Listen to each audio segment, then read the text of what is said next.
Hi, I'm Felipe Trancoso. Welcome to our channel, I Just Want to Be a Dad. Are you tired of being a copy of your parents? Be honest. Have you ever caught yourself saying that phrase your mom always used to say, the one you swore you'd never repeat? Or maybe after your child threw a tantrum, you lost it and thought, wow, I've become my dad. If the answer is yes, relax. This happens to everyone all the time. We go into a kind of autopilot, and before you know it, you're repeating the same things our parents used to do. But look, there is a way to turn off this automatic mode and build a much cooler connection with your kids. That's called conscious parenting. To understand why we do this, it's good to know that this idea of a united and happy family is actually pretty new. Back in the day, the family dynamic was different, almost like a business arrangement. Affection came later. The problem is that even today, we still carry some ghosts from the past. The biggest one is what's called emotional hijacking. Do you know what that is? It's when your child throws a tantrum out of nowhere, something flips in your head, and you overreact. You yell, get irritated, and make an angry face. In reality, that outburst isn't even about the child.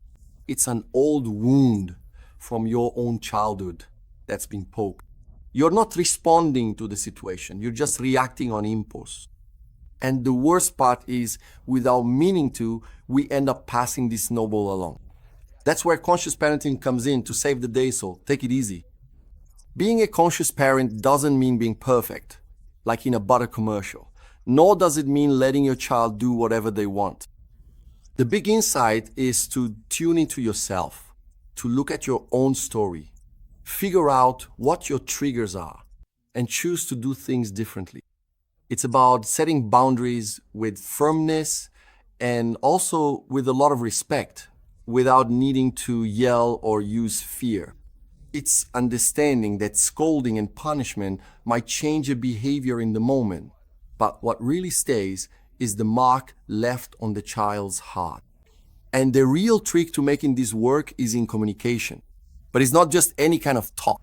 As the thinker, writer, and psychiatrist Augusto Cury says, one thing is to talk, another is to have a dialogue. Talking is the basics. So kid, how was school? The answer is almost always, it was fine. And that's it, conversation over. Now, to have a dialogue is to go much deeper. Son, tell me something that truly made you happy at school today. Was there anything that made you feel a bit down? To have a dialogue is to want to know what's in their heart, not just in their head. Besides a good conversation, there are other simple things that strengthen this connection in everyday life. One of them is getting down on the floor and playing. Playing is kids' official job. That's where they learn about everything. So join in the fun, build some Lego, make a fort with a sheet. These moments are pure gold. Another idea is to invite everyone into the kitchen and bake a cake together. It's not just about the cake, it's about the mess, the laughter, teamwork, and creating a sweet memory literally. That's connection. At the end of the day, no one is saying it's easy or that you'll always get it right. The point isn't to have all the answers, but to be willing to look for a better way first within yourself and then together with your kids. Flipping this switch is one of the greatest gifts you can give to your family's mental health and to the generations to come. If you want, follow and share. Join the Big Dad and stay tuned for the next video.